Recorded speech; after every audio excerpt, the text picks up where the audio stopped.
Hello, ladies and gentlemen. Welcome to the stream. It's nice to see you all here. I'm Aeon, the head of community for ERTHA, and joining me today are Game Master Linus and the head of economy Manti. Boys, how are you doing today?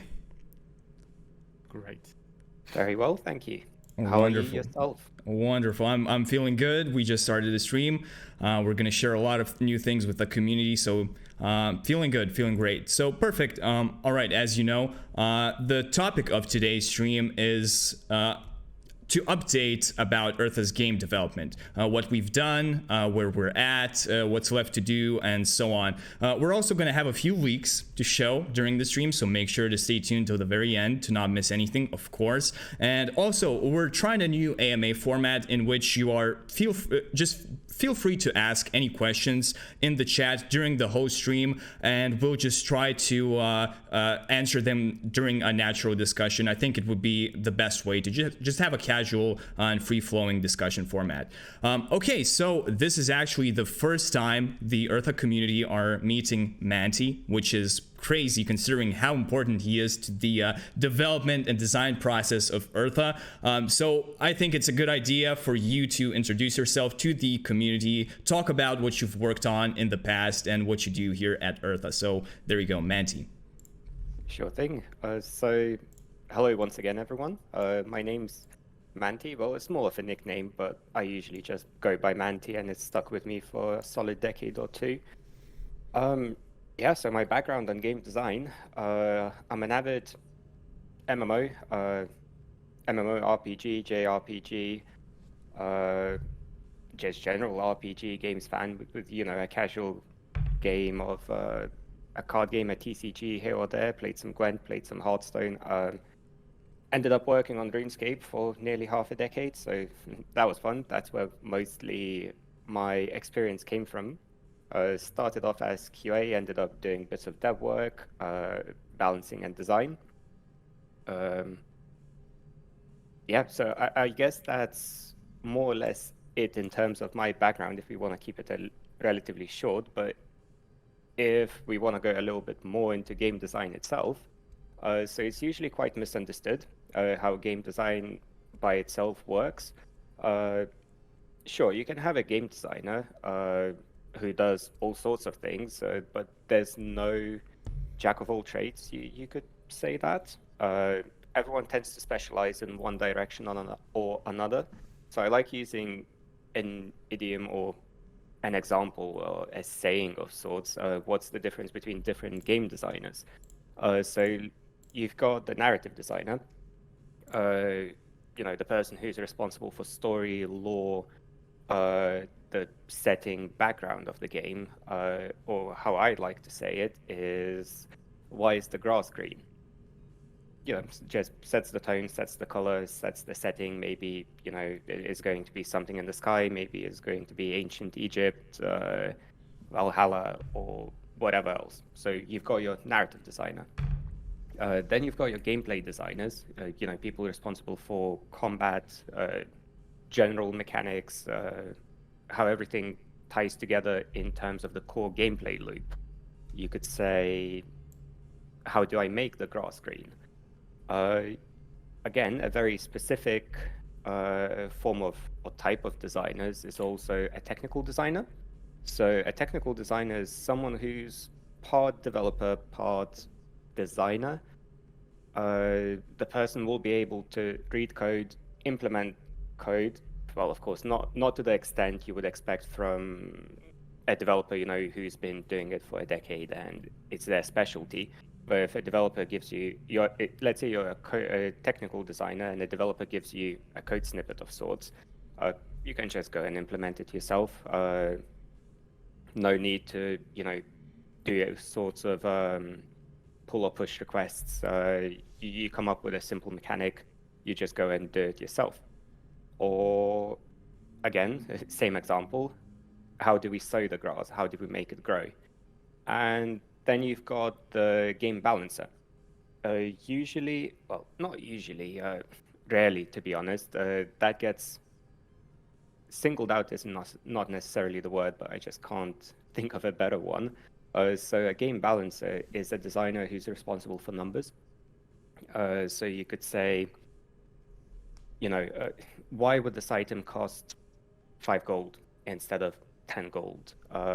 And that tends to be the area I specialize in mostly. Uh, I'll be honest, it usually involves lots of spreadsheets, drawing diagrams, connecting things together, thinking, how does this thing connect to that thing? Why would, I want to do this instead of that? Why is this more beneficial? Why is it more beneficial to do this thing as opposed to the other thing, even though they're similar, but one thing might take more time, another one might take less, but the one that takes less actually ends up, giving a better payout. And that you could say is an error on the game balancer side. And again, using the same example, why do I take 5 damage rather than 7 when I step on the grass? So yeah, that's, I guess, a very simple way of phrasing how game design works. At the end of the day, we've got people specializing in different areas. As I've said, I'm mostly the game balancer, but in terms of game design in general, all of us do bits of everything, and it's great teamwork. It's lovely being part of this team, and I wouldn't want to be elsewhere. Awesome. So that was a perfect crash course on game development and design for our community. Basically, you went over the various different types of game designers. So you're mostly focusing on ERTHA's economy and the numbers part of ERTHA, right? So I'm thinking, like, how big of a challenge, and I think the community is thinking this as well. So how big of a challenge is it to actually create a game like ERTHA and create an economy that's trying to simulate the real world? Like how big is this project, actually, this undertaking? It's a slightly different undertaking in that regard. Sure, it's absolutely massive, but it's massive due to multiple factors. First one being, as some of you may know, ERTHA by itself has already been worked on for, give or take, half a decade. But of course, it was a different engine. It's got its core functionality down, but it doesn't necessarily have everything tied together. So the big challenge there comes in where you come in and rather than of course, you come in and you have so many new different ideas, and just because you've got those, it doesn't necessarily mean that you should actually do them, because some parts are already worked out, and you adding new things to it might break other things that already work. As the good saying goes, why fix it if it isn't broken? So yeah, in short, it's a big undertaking in regards to it already having some of the game being done and it having its core. So learning that part was definitely a big challenge because people have worked on this game for, as I've said, 3, 4, 5 years, and yeah, you come in as a new person, not actually new anymore, but initially, yeah, that was a big undertaking. Second part, the blockchain part of the game, where you're talking about a game where it shares in-game gold. It doesn't necessarily matter, what you do. Let's say you want to buy a car. Sure, that's going to cost you 100 gold. You found some fish. All right, that's 1, 2, 5, 10, whatever gold that you're being given. But when it comes to the blockchain, it's got, I wouldn't necessarily say direct, but it definitely has a big tie to real world monetary value. And that's where people tend to be, it attracts a much more engaged sort of audience, where a person comes in and let's say they invest 100 ERTHA tokens into the game. One way or another, it being a play to earn and play to learn game, you'll want some returns on that. So in sorts, your gameplay is going to be an investment, and you'll want to see returns one way or another. It might be a small investment and a slow return, might be a big investment and quick returns, albeit different percentages. So that's where you have to be extra careful, extra mindful of how you want to present this whole thing, how you're going to do your spreadsheets. Putting it more bluntly, just because someone brainstormed that a car might cost 100 tokens, a house might cost 1,000, and a skyscraper might cost 10,000. It might look good on paper, but it might not necessarily work very well in practice. So that's where really vigorous playtesting, as well as number crunching day and night, really does pose a challenge. Sorry, I guess that was a bit of a roundabout way of answering your question. It's fine. It's fine, of course. Yeah. And so actually I'm a huge fan of RuneScape. It's actually, I think, one of my favorite games of all time, if like not the I think I've played it, if like I count correctly, I think like 17 years now. And just to make it clear, you worked on the newer version of the RuneScape 3 version of RuneScape, not old school RuneScape, but still. I think there are so many things I actually learned from RuneScape about the economy, about like getting gold, about even things like game balancing. And would you say the same thing? Like, is a lot of that experience coming over to ERTHA, and does that basically, help to design ERTHA? Oh yeah, most definitely. So if I remember correctly, it's been give or take. I think I started playing RuneScape in about 2002, 2003. So by then it wasn't actually the newer RuneScape. It was the the only RuneScape. But yeah, and growing up with such a game, and one way or another, I liked numbers ever since I was little. And the whole flipping items, trying to make a profit on this, trying to make a profit on that, and then it was a dream come true actually going and working on a game that was part of my childhood, and then of course teenage years, and then adulthood, and then being able to make an impact, actually not only ensuring that the game works, but eventually designing your own content, making sure the content works, then initially making sure it works in theory, then it works on paper, then that it works in playtesting, and initially doing the full launch and seeing that it does actually work is one of those feelings you can't actually trade it for anything else, and that is exactly what we're aiming for with ERTHA.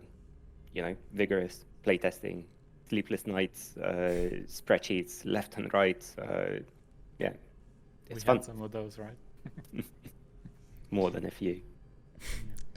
Yeah, exactly. All right, so before we started the stream, we had a discussion about like what we should mention that maybe our viewers, our community would want to hear from a game designer's perspective, and especially the head of economy, since people want to make money with ERTHA, of course. So let's talk about landowners for a second.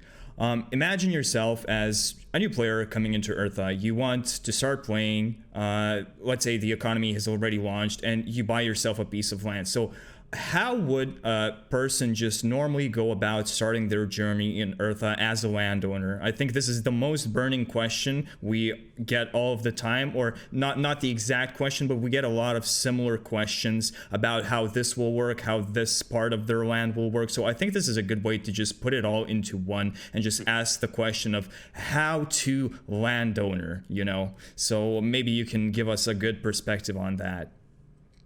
Sure. In terms of a good perspective, I wouldn't want to give everything away, but one thing's for certain is, when you come into a game, there's what you call the initial user flow. I mean, that's a very technical term, so let's just call it a tutorial. So if you're a landowner, your tutorial is definitely going to be different than that of a person who comes in as a standard player. As a landowner, of course, you should have a choice of where you want to go, whether you want to go to yours or whether you want to be a standard player. That leaves us with a question of what happens to the land that the landowner, does not initially take part in. But regardless, seeing how invested everyone is, including within the office who are landowners, we'd assume, or at least at the moment, we're assuming that people would go to the hex, well, to the land, and what would you do initially? Of course, you would be greeted with multiple messages, explanations, and you'd probably want to set it up. If you want to set it up, there's multiple things you could do, well, that you would do to set it up. First one being, you might want to reshape it. You know, you come into, I don't know, let's say a sandy beach somewhere on the west shores. Cool, you know, it's nice, but maybe the paths aren't there if you want to transport some goods from one place to another. Maybe there's not enough space to build the buildings you'd want to build. All right, that's good. So what would you do then? You would probably terraform your land, and that is pretty exclusive to the landowners. Second thing, you'd probably want to set some settings, isn't the word, let's say pointers or actions you would want to do. As a landowner, you would mostly have control of, you know, your mini economy, because each land is kind of a world of its own. It's not exactly, because it's still, you know, part of a country, part of let's say a union, when all of those modules are in place. But regardless, you've got your own city, your little place you can call home. What happens if another person comes in? Maybe, you know, that person wants to build their own warehouse or a mine, or, you know, open up a company. What you as a landowner, you're able to, again, what's the word? You're able to set taxation. You're able to set plots where that person would be able to build. Because, you know, if you open up your whole land, that's cool, but maybe you want to lock a few to keep the competition in. Maybe you want to lock a few so for when you save up from, be it taxation, other sorts of things, work or investment or flipping items. And then you'd want to build a huge factory rather than, you know, start off small. So again, you as a landowner, you should be able to control all those things. Yeah, but I'll be honest, when you look at the numbers, it doesn't look that nice if you allow each single person to bump up taxation to something like 99%, because then your land is not going to be particularly attractive for investors or other players. But there's definitely some leeway as to up to what point taxation, exports, rent, for example, as well. So those very much are things you as a landowner would have control over. I think it's a self-sustaining model, to be honest, because even if it was possible to set taxes to, like, let's say 99%, right? Like, I could just, if I'm the neighboring hex, I could just set my taxes to 50%. And then that is a hell of a lot better deal than moving into that guy's plot, right? So I think there's going to be a good balance that the players will find on their own. Or let's say on the contrary, if we took, like, let's say a monopoly, like maybe somebody bought a huge part of a country and sets the taxes really high, like maybe then, yeah, maybe that is a valid strategy for that landowner that owns most of that country. He sets the taxes really high, but then there are still other countries who may barely have any taxes. So yeah, so it's a really interesting dynamic. And well, I think, to be honest, the first thing I would do on my land is to build myself, like, maybe a home, maybe a place for my character to stay. Maybe you can talk a little bit about that, about how player homes will work, and do they help us recover, like, energy faster? Are they places to, like, flex my trophy I won here or, over there? And like, what are player homes, basically? I think that would be an interesting question. Yeah, sure thing. So as you've seen in the beta, I'm assuming the majority of people viewing have played it. Players have stats. What they also have are buffs and debuffs. And, well, if you will recover energy one way or another. It's just a question of time. again, or a question of items up to a certain point. But if you don't have a home, if you don't want to rent a hotel room for the night or a motel, or you don't build or buy your own apartment house, the way we're approaching this is you would have something akin to a homeless debuff. So you wouldn't recover fully if you're homeless. You take into account that you're living in the streets, or I don't know, in the middle of the sea or beach or forest or in a hole, whatever, or in a hole, or hell knows, maybe in a warehouse somewhere. But again, that's not going to be as a good of a night's rest as you would get in a hotel room or your own house. So yeah, putting it more bluntly, you wouldn't recover fully. There would be like, let's call it a gray area that wouldn't recover until you've eaten or slept in a nice bed or something like that. Your home, on the other hand, it's your home. It's a place you live. It's a place you live in. It might be a little farm shed. It could be an apartment. In a block building. You could be renting out a place for one night, multiple nights. Maybe there's a discount if you rent something for longer periods of time. You might buy a penthouse in a capital in one of the biggest skyscrapers, and that's cool. But yeah, those places, one, doesn't cost you anything to spend the night there and recover fully. Depending on how nice your place is, might give you buffs. And what was the other thing? I had another thing in mind, but it completely fell through me. So honestly, same. Your speech about houses hypnotized me so much that I honestly forgot if you mentioned anything else. There we go. I actually remembered it. And maybe if you own a place, and you're going to be traveling, because again, traveling will take up resources. That resource mostly being energy, but it depends on your travel. Could be on foot, could cost some money, and travel quickly by air, train, land, water, whatever your preference is. Maybe you'd want to rent your place out. Maybe you renting your place out is just some passive income that's going to be cheaper than some motel, hotel in the city that is just a base place. And if you undercut the hotel by, I don't know, even 10%, why wouldn't people spend the night at your place? They won't be able to vandalize it, and it's just passive income for you. Exactly, yeah. So I think before we move on even further with this discussion, like I mentioned at the start of the stream, we do have some footage to share from our newest development progress. So I think we should move a bit towards that. Let's just get it on the screen, and we'll keep talking about different mechanics.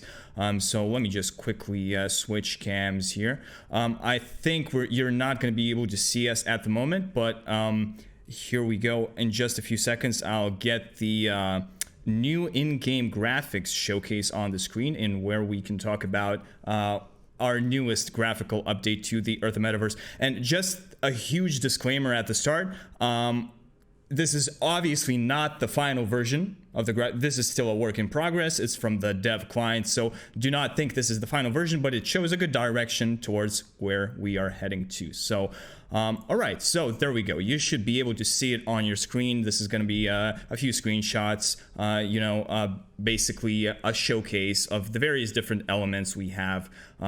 So maybe Linus or Manti could take over and mention the few things we've updated, and yeah.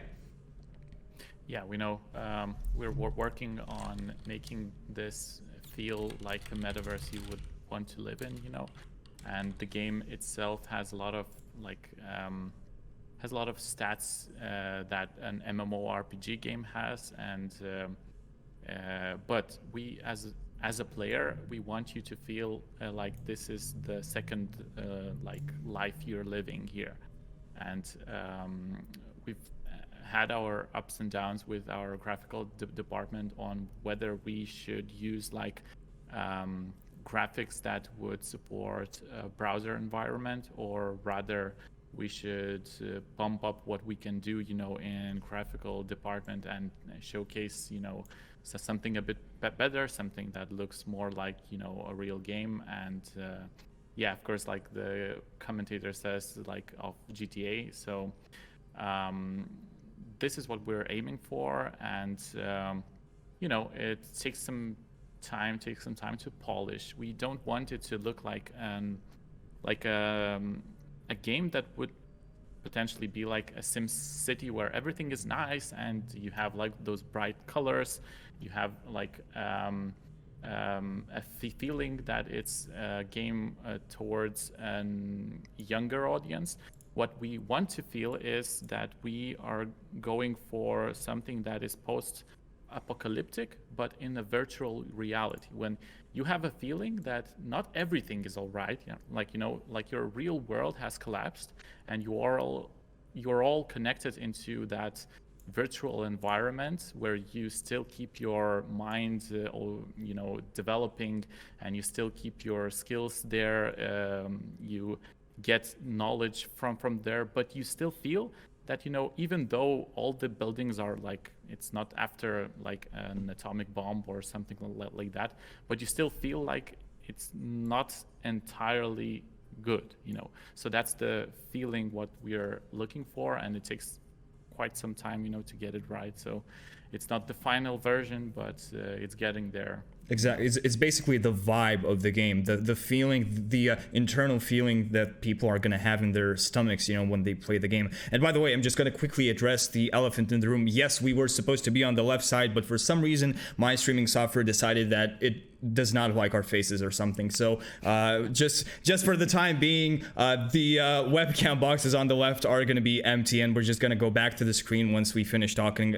We're going to go back to the previous screen once we finish talking about these graphics. So yeah, and Manti, anything to add? From my personal standpoint, these look a million times, you know, better than the previous version of ERTHA's graphics. Of course, previous ERTHA graphics were trying to go for a certain type of style. Still, it's a low poly style that some people did enjoy, and I personally did like the 0.3 version graphics quite a lot. It's like an interesting style. Like, let's say Fortnite doesn't have the best graphics, but it has certainly a very attractive style, right? But I think for a game like ERTHA that's trying to be a simulation game, really a simulation of the world, these type of more realistic graphics, especially with like realistic cars and such, realistic textures, is, well, it's just the game better, right? And I hope the community thinks the same way. So Manti, anything to add towards that? I know you're not really towards the graphical side of game design, but oh yeah, definitely. No, I definitely don't have anything to add other than okay. mimic what you've already said. You know, the graphics are great already, and they're only going to be improving as time goes on. Because as you saw initially, we're of course working on an improvement, and what you're seeing now, it's only part done. And you know, I don't even know by what percent it's part done, but you know, all of the new assets, because we're building on top and we're constantly building, everything's only going to keep on improving. So what we're seeing now is definitely only going to be better. Awesome. All right, and do we just want to move on towards the next part of our showcase of terraforming? Well, basically land generation, or do you guys want to? Would like to like ask everyone if you have any questions. You know, you can leave them in the chat, and we will be talking about them. You will see some footage that's not yet, you know, final versions, but if you have any questions, we might, you know, pick yours to answer. Exactly. To reiterate, basically this is like a dev client. It's not made for, you know, public. Well, it's basically not the final build. So of course, like things like shaders or like the user interface that we're going to show in a second here, of course it's, you know, going to get changed and improved. This is basically showing the actual functionality of the mechanics, you know, the actual concept, the concept version basically. Okay, so yeah, so let's move towards terrain generation then, basically. So what is actually terrain generation? Maybe our community would want like a very basic, clear-cut explanation of what it actually is to, you know, generate the world in ERTHA, to generate all 360 hexes. Like, could you guys just, you know, mention a quick explanation to our community before we move forward? Well, we have a lot of hexes, and the whole globe is divided into 360,000 hexes. Of course, like 70% of it is water, so we don't really have to do much on it unless we have to make it look like an ocean, you know. But there's that land part that is really difficult to do, and even though we have so many like blocks of the earth divided into, it's still a big piece of land. And well, when you try to simulate it to be like, you know, 1-to-1 on what it is in the real world, we have the data to do this, but you know, we don't want one hex to be like the whole game, because one hex in the span of how large it is in the game, rather, if you would take it as it is in the real life, it would be bigger than something like a GTA whole map, you know. So we do take a part of that hex and we try to simulate it, to generate it according to the data that we have, which is, you know, whether it's cold or hot climate zone, whether there's water there, depending on if it's, you know, a sandy place or more like of you know, a forest or stuff like that. So we have the whole engine that is being still worked on, which generates all that for whole you know, for all of the landowners, even for the lands that are not yet you know, available or even not yet sold. So land terraforming means that you will get some sort of real version of the place that you bought, and you will be able to terraform it. So it means that you might not like the version, you know, that you've got. So we want to the landowners to be able to feel like they actually own the land, and because they do, and they need to be able to do, whether even if, you know, it's that type of land where you have like mostly water and a corner of a land, you won't be able to build, you know, real buildings there. And that's why you would potentially need to terraform to actually have that, you know, industrial zone, residential zone there, to actually be able to build factories, build warehouses, and the places where people will live. So, you know, we are building a tool that will help everyone do that. Awesome. And I see a very good question in chat going back to the graphics. With this graphical update, will it take much more GPU power? Are you taking into account low setting for mass players? So I think I can answer that myself. Basically, ERTHA has, I think, 6 or even 7 different graphical settings. Basically, you can choose from very low to ultra. And that is just gonna make it so most, like 99% of people can find a setting for them, no matter if your computer is weak or your computer is fast or maybe somewhere in the middle. Personally, I still rock a 1060, GTX 1060 from 6 years ago, and I play the game fine as it currently is. I play the game fine on high settings, so it shouldn't be an issue, to be honest, at all. Maybe if you're playing on something like a very old laptop, maybe there's going to be some issues there if you get into like more densely populated areas, but I think it's still going to be fine for honestly 99.9% of the people playing the game in this day and age. I can get into a bit more detail. We are targeting the, you know, at least so that an old iPhone, something like iPhone 8, would be able to manage a game like that.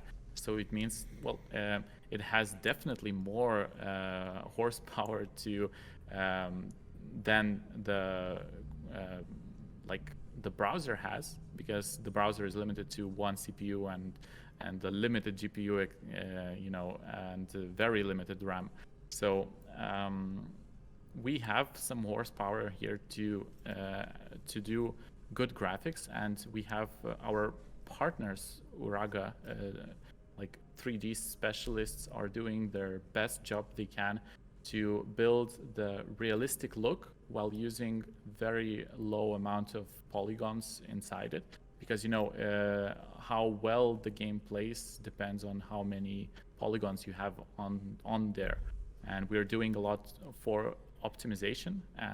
But my first idea when I came up with ERTHA as a world, I wasn't looking into graphics as a thing that would be very important. But even though we have a lot of time to build, the whole economy part, it seems so that to actually enjoy it, you have to have that experience that is not, something out of the last decade, So. So we are working on that, and I know that many people might have different opinions around that, but we do believe that having great graphics here also, while not using a lot of CPU and GPU, will increase our chances to get a large part of gamers playing this game. Awesome. Just to add a little bit as well, a tiny bit, but I think don't hold on to that, but I'm pretty confident our new models, mostly of course character models, they're normal mapped, the meshes are, if that says anything to anyone when it comes to, well, character or just general models. So usually the way those work, when you turn the graphics down, they get turned off. So of course that, ends up being a loss in graphic quality, but at the same time a huge improvement in performance. And at the same time, just as Aeon said, I'm running a 1066 gig as well on a Windows PC, and I can have 60 Chrome tabs open as I normally do, and ERTHA runs just fine, no frame drops or anything like that. So yeah, if you've got a 2002 Lenovo laptop on a 32-bit Windows XP with a 512 megs of RAM, you're going to struggle, but you should still be able to play it. Again, don't hold me on that one, but yeah, maybe not Windows XP, but maybe Windows 7, because XP is like 22 years old by now or something like that. Well, you catch my drift. Yeah, of course. All right, awesome. All right, so I think we should move forward to our second showcase, which is the actual generation of the land. So again, small disclaimer that this is a dev environment. This is not the final build for the users to see. This is just to showcase the actual mechanics. So don't expect like full-on eye candy, but still. And of course, unfortunately, you're gonna not see our beautiful faces for a few minutes. So here we go, just switching to the previous scene. And to those who have just joined now, here on the screen, you can see the new screenshots we just talked about from the latest build of the ERTHA demo environment. Basically, the new demo environment we have that showcases new assets, the new graphics. And so yeah, moving on to our second showcase, terrain generation. I'll let the video play, and maybe you can also take the wheel about what's going on the screen. Linus or Manti, maybe yeah, sure. you perfect. Sorry about that. My mic was up. No worries. Yeah, so this is the thing that we were talking about. Obviously, one thing I wasn't actually mentioning is that even if you got some part of the land generated for you automatically, you will be able to rerun the automatic generation to get something more of your style that you need. And what you see now is, the land built in like layers. So this is already,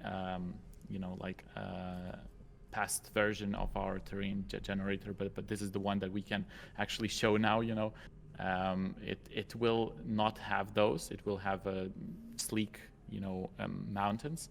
However, this is to show the math that we have behind it, where we essentially take some part of data that we have around that place, and we generate it to have to essentially be unique. So you will be able to essentially even change the fact that you can draw on it. So you are able to put snow in certain parts, you are able to make a lake, you are able to make a beach, and more. Of course, if you want your city to be on a mountain, you can build the whole mountain there and put the industrial and residential zones there. So that's about it. We've already talked a lot, but maybe Manti has something to add on to it. Sure thing. So again, how does this actually tie into your, let's say, lands, well, your hexes economy? Depending on how you terraform it, of course, if you end up with a massive lake, that could be beneficial for certain things, whilst at the same time, those lakes, you will have to build paths around them. Well, sure, you could build a bridge, but a bridge might be more expensive. If you end up with a rocky terrain, that could, again, limit the amount of building space you've got, but you could end up with more forestry, because each hex, as well as a country that multiple hexes are part of, have we talked about it? I'm not sure. Anyway, small spoilers, stop me if I'm saying too much, but anyway, you will have certain status effects, not only on the player, but also hexes and, well, your lands as well as countries in general. So we're talking things like, pollution, how clean the air is, water pollution, I don't know, I don't think noise pollution is a thing. I can't remember off the top of my head, but so maybe building more forests is actually something you'd want to do. So you can build more factories without actually impeding wildlife or the well-being of other residents or citizens. Indeed. So it's definitely a very fun thing to play around, and also depending on how you play around with it, it's going to have different impacts. How those impacts are, that's maybe something for another time, or maybe for yourselves to try once we've got this. But one thing's for sure, you can build it to the way you'd like to see, or just regenerate it and keep on clicking it until you find something you like. Exactly. And so terrain generation and terrain editing are, well, two different things, but they're completely interconnected, right? Like you can't have one without the other. So I think we should just instantly just go ahead and show the actual editing of the terrain after you generate it, and maybe we can continue the discussion from there. Yes. All right, sure. Perfect. And sadly, still our faces are not visible, but I hope you guys can manage. So, at least our beautiful voices are. Exactly. All right. So, there we go. This is the terrain editing showcase. So imagine you generate yourself a nice piece of plot of land, and you want to do something with it. So this is going to show from the very, very extreme version of terrain editing, like you're seeing right here on the screen, like you can just build Mount Everest, basically. And later on, it's going to show on how to, subtly edit your terrain. So Linus, Manti, anything to continue? Yeah, I like to talk about the point that Manti was trying to say. It will have, it's not yet like public, but a little spoiler for our players, that everything that is in the terrain might have impact on whether, on how well you live in that. Essentially, we look at the real world and we are trying to find things that would make it interesting for the player to have inside the environment. So for example, if you do have, let's say, a big company that produces, let's say, weapons, and it produces a lot of pollution around it, you will be able to combat that pollution with different things that you put into the map, which in turn can be something like a forest, because it helps to clean the air. So and what you're seeing here is obviously very, very it's the start of how we build the terrain generator. So it's very harsh. It gets a lot of mountains here, but now we are seeing, the way how you can produce like grass and or little mountains there that would not be, Mount Everest here. So. Yeah, exactly. There's a lot of the settings that the terrain generator currently has is basically you choose the radius of your edit and you choose the strength, right? And honestly, it, like, can give a lot of decent options for you to do, like you're seeing here, like building a flat plane, then just raising the terrain a little bit here and there to just make it natural, and then like building a mountain or like a huge hill on the side is quite manageable as it is even currently. So as we get more progress into it, as we make the user experience a little bit more smooth, you can imagine that it's really going to be an awesome thing to hop on your land, hop in game, hop in on your land, and just start tinkering with maybe I want a little hill over there, maybe I want a little plain over here, and maybe I want to build a restaurant or something here, and I'm just going to flatten out the land. So there are a lot of possibilities, and to just shape the world as you want it to be. And that's, I think, exactly what we're trying to do here at ERTHA, is to give the players the ability to make the world that they always wanted to see. Whether it's a good world or a bad world, that's going to be up to the players to decide. Like you never tell whose intentions are what sometimes. So it's going to be a very interesting dynamic to see how players manage inside ERTHA. So Manti, anything to add?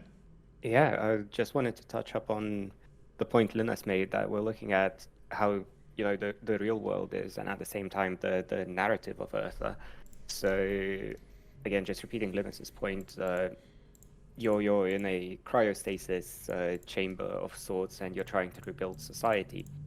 And yeah, you've got the option to actually do it the way you'd imagine it should have been, or the way you'd want it to be. So even though there's so much freedom, I just wanted to make a point that if you're in the Sahara Desert, you might not necessarily be able to build a rainforest there. So I'm leaning towards the good side of it, due to it being kind of the real world equivalent. But at the same time, as time goes on, it's an ever evolving game. Each bit of land, each hex, each country, it's got ties and, well, conflicts, if you wish, with other neighboring countries or even continents. And who knows, maybe something happens and eventually the Sahara Desert does actually become a rainforest, and that will impact it in different kind of ways. Sure, I'm just going off what you'd say, what ifs, but it's also definitely an option. So just to keep something in mind, that nothing's set in stone, and there's more or less no limits when it comes to how you'd actually want to shape your own land. Exactly. Indeed. And I see a question, how it will work on water hexes. So essentially all the hexes by design have the same ability to be anything they can be. But all this generation will have a part of, you will need to have some sort of cost to do like big impacting changes into the environment. We are still trying to get a good, feel on what that should be. But well, if you are inside the middle of the ocean and you want to make a Mount Everest there, it will potentially be it will be possible, but it might be pricey to do that. Yeah. Think about real world example. Think about Singapore. That country is only ever expanding its borders. It's kind of an island, and suddenly there's like a whole new block where there used to be water. So that's definitely an option. It's not going to cost you a $5, it might cost you a $10, but again, if you want to do that, sure, that's cool. But at the same time, you might want to keep in mind that if you're building a land hex in the middle of the ocean, and you've done it, sure, that's cool. But what are your connecting routes to neighboring hexes? So you've got a fishing platform or an oil platform or something in your neighboring hex, and you're, 20 hexes away from the other nearest bit of land. How you're going to get there? Sure, it's going to be most likely air or sea. I mean, if you're super brave, you could end up building bridges for that amount. Not sure whether that would be sustainable. But again, you might want to consider other options. Yeah, awesome. Another great question in the chat. Linus, you mentioned terraforming costing ERTHA tokens. So would that ERTHA be fixed in USD? Or would it be fixed in ERTHA, basically? What's the variable here? That's the thing we want to balance out. It's the stuff we talk with Manti a lot, and we don't have a definite opinion on it. But from what we've seen on how the markets can be volatile, potentially we might be fixing it on ERTHA rather than USD, because it's pretty hard to find a good way to do that if we have a limited amount of ERTHA tokens. So it's not the definite answer. We might change that when we release it, but at the moment that's our opinion on it. Yeah, just expanding a little bit more on that. We are considering and going off both options. So let's say you've got a spreadsheet of residential buildings, so places you could live in. So you've got your hotel, motel, a flat in a rundown house, a nice block building, a skyscraper, a small house, a medium house, a large house, a mansion. Each and one of those things, it costs X amount of money. So the way we're trialing this at the moment and playing around with it, so let's say you assign a cost to each and one of those. So for the sake of not repeating myself, let's call it buildings from 1 to 10. And building 1 will cost, option number 1, building 1 will cost $1. $1 is equivalent of ERTHA tokens, and building 10 will cost $10 equivalent of ERTHA tokens.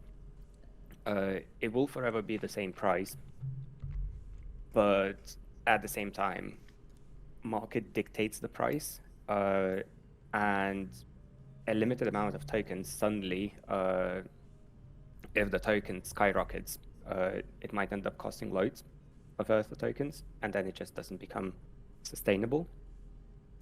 Whilst if it's tied to ERTHA tokens, it's got other drawbacks, such as the initial entry to the game, because suddenly everything becomes more expensive for a new player if you convert it to USDT of sorts, or just a US dollar.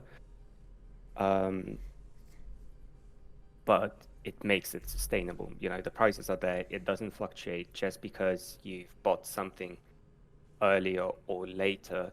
It doesn't mean that you've lost or won, in a sense, if that makes any sense. So to answer in a more abrupt, direct way, we're trialing both things. We're assigning prices to things, and we're seeing which one resonates better. We don't have a definitive answer, but both of those things are on the table, and Indeed. It's going to be one of those things by the time the game launches. Thanks, Manti, for fixing me. Yeah, and just from my perspective as well, since this is crypto, right? Like this is Web3. I think it makes definitely more sense to not stick to the same thing that the world has already, used in the past for the whole time. Like I'm saying the dollar. If we tied, the game currency to the dollar, well, it would kind of just lose its essence, I think, in my mind. Like I would imagine a world, ERTHA, where a whole ERTHA functions on the ERTHA token itself, is a much cooler world, like a self-made economy from the ERTHA token. I think it's a little bit cooler than just tying it to the dollar. But yeah, I understand that this is still in debate. Everything has its pros and cons, so all right, so I think there's one more great question in the chat, a question about terraforming.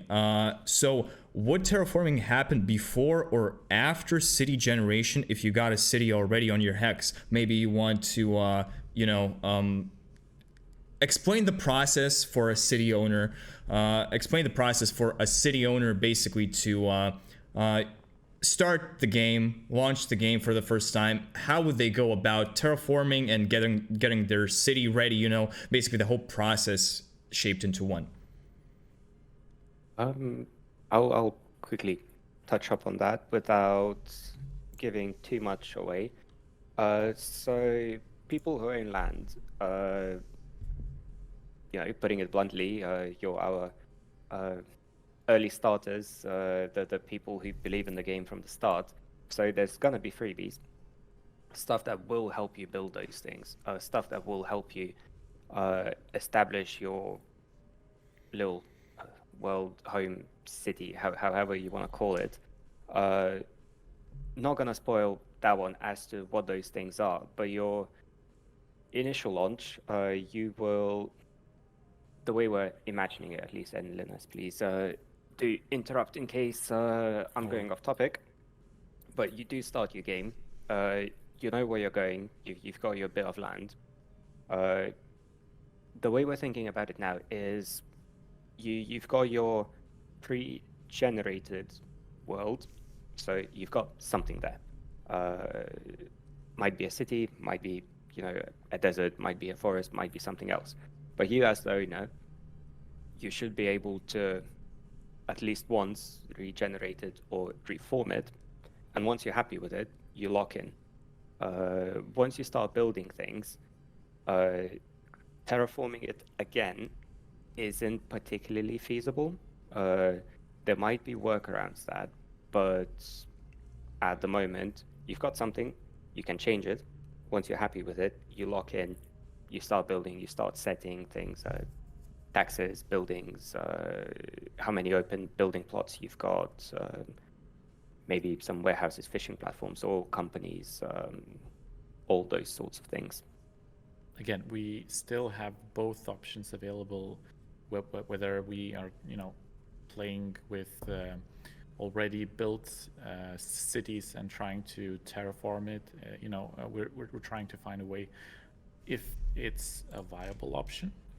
A small edit on the terrain will not, break the whole logic of a city, but a large mountain in the middle of the active city might do that. So, currently, possibly it's just like step 1 and step 2 you do, and we are thinking about platforms where we have residential zones, we have let's say industrial zones, and these are like platforms that are fixed with buildings, and you just have to terraform let's say a plane inside your hex to be able to fit that plot. And that would allow us to actually move those planes around while changing and terraforming the place around the city, or something like that. It's kind of, we have both options done, but we're still testing to see whether that's a viable option or not. And also, let's mention the other thing we are also testing in our dev environment. We, of course, we weren't able to show it today yet, but the actual, placement of the buildings and the, editing, like placing roads and things like that. Maybe, Linus, you can, let the community know about how that's going and what to expect in the near future. Yeah, we have some exciting stuff already done, but it takes time to make it, polished. So that's what we're doing now. And regardless of what we're seeing in the markets, we're, working all the time here to make this thing that we would be proud of, and we could, put our name on it. And stuff like building cities is like the part that we want our landowners to be able to do correctly. And it's kind of hard to decide whether we want to have a lot of stuff there, because landowners will not be the major part of the players. We want the simple players here also, but we do want the landowner to be able to feel like a landlord and to be able to edit everything. So we've started from something like posting different road blocks, like Lego blocks on the plate, and now we have tools that allow something like painting roads around buildings, and they do change into corners and intersections that you don't need to find the right block rather than just painting it out, if that makes sense.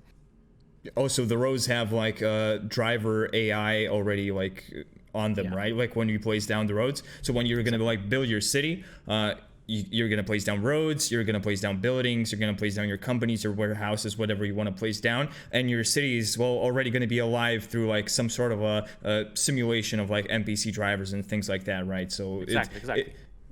All the intersections, all the roads will already be with AI running and able to see, cars driving around, and even, you walking around those cars. Awesome. Another question we skipped in chat. A question about the Mac version, of course, the iOS, client. Maybe you can also give us a perspective about that. Yeah, we will release the Mac version with the new update. I'm not yet 100% sure when we can release the new update, whether it's week or two after this live stream. But we are having some problems with dealing with doing the same updater version for the new Apple Silicon Macs, which have some issues that are widely discussed around in game makers communities, that Macs have built in some sort of let's say user data protection that it does not allow one application to download another application to the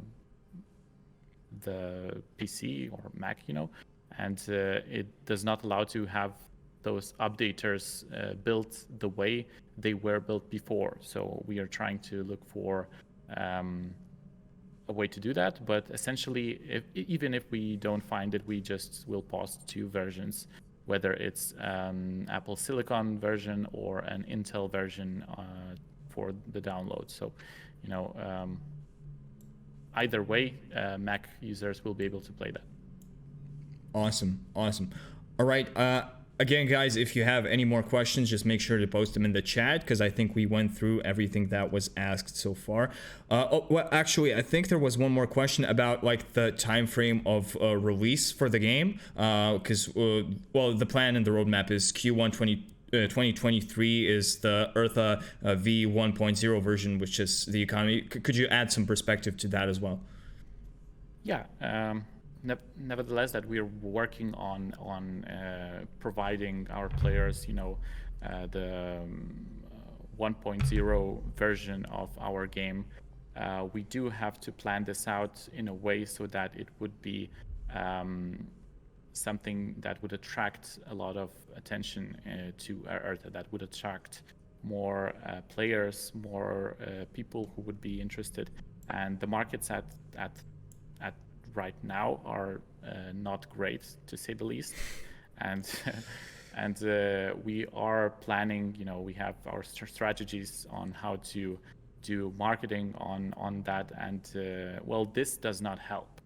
So to say the least. Yeah, exactly. So we are doing our best to find the right way. And sure, a lot of people will say, yeah, you said you will do the mega release on Q1, but if timing is not right, we are okay to say, well, maybe let's do the mega release on Q2. Maybe that would be a better time. And I think that's better for all players, especially for landowners that are trying to make some money out of it. Because even if we release now the final version, it would be potentially disaster for ability to attract new users. Yeah, makes sense. Another question in the chat about terraforming again. So will terraforming be available only for landowners? And I would say yes. Well, because you terraform your own land, unless like some free-to-play players that play on someone else's land can also do that. This functionality will be available for the landowners because they are the ones that own the land and can, terraform it. So that's the issue. We have like two user flows that we have here. We have the landowner flow that we are currently working on. We have the user that joins without, owning land, which is another user flow. So that's what we're working on with Manti to have it right. Exactly. A quick correction, and correct me if I'm wrong. I think not up until release, but I think at least with the initial beta of the terraforming launch, everyone will be able to play around with it until we actually allow people to lock in what they've terraformed. At that point, it's only for landowners. So majority, everyone who will run it will be able to play around with it. But once we're nearing release, it's only going to be for landowners. Makes sense. Like, for example, like studies are currently in beta. You can study, basically from the demo hexes from everywhere, right? And you can study all subjects at one place. But when come final release, people are going to actually have to travel to certain cities or countries to find a certain subject they want to study, right? So basically, the beta version that we're doing is to let everyone test and learn and try all of the things that ERTHA will offer, right? And once we actually have the game release, the full stable version, then we're going to start, categorizing who can actually do what. So. Well, this is a different part, whether we're talking about the full game release when it's live, or whether we're talking about the versions that we release for the test runs. So obviously for the test runs, you will be able to see how it works, whether it's cool or not, and you will be able to leave your feedback, and we will definitely listen to that. And but if you own a land and you will want to terraform it, you only while connecting your NFT into your in-game account, that will be allowed. Perfect. All right, so I think it's going to be the perfect time to wrap this up. Just to summarize for the community, if anybody's joining here just now, make sure to replay the VOD, you're gonna find the same the VOD on the same Twitch channel as you're viewing us now. We talked about the new graphics of the ERTHA metaverse that we're gonna showcase even more full on in the coming days, weeks.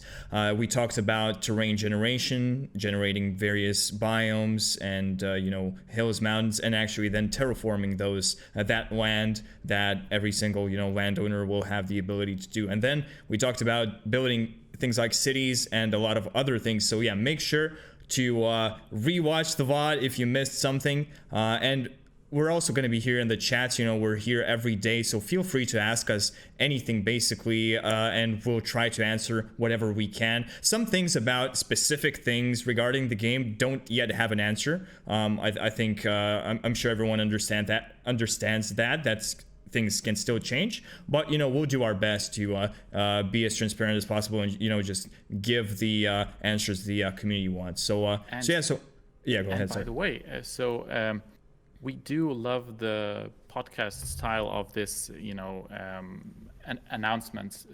But we do need feedback, whether you like it or not.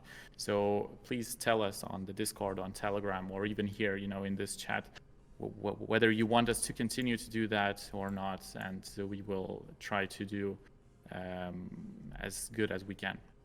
Yeah, exactly. In short, there's no such thing as bad feedback as long as it's constructive. True. Exactly. We can take criticism, just don't trash talk us, I guess. You're free to do so. It's not going to be productive. It's a free world, All right. So yeah, any final thoughts from Linus or Manti to wrap up? No, just echoing what you've Perfect. said. We're here. Perfect. All right. Yeah. So guys, just stay in our communities, chat with us, follow us on Twitter at ERTHA Game, join our Discord, discord.gg/ERTHA, and if you use Telegram, it's t.me/Earthium and t.me/ERTHA Game for the announcement channel. So yeah, this was the ERTHA Metaverse. It was awesome to be here. I hope we provided quite a few updates about what's going on, about what we're doing, and I really hope you enjoyed meeting Manti, which, well, he's like the main guy when it comes to ERTHA's design and actually typing the numbers into the sheets, and you're going to be basically using the products of his mind whenever you're going to be playing ERTHA. So yeah, it was awesome to be here. Thanks for watching, guys. This is the ERTHA Metaverse signing out. Likewise. Thank you.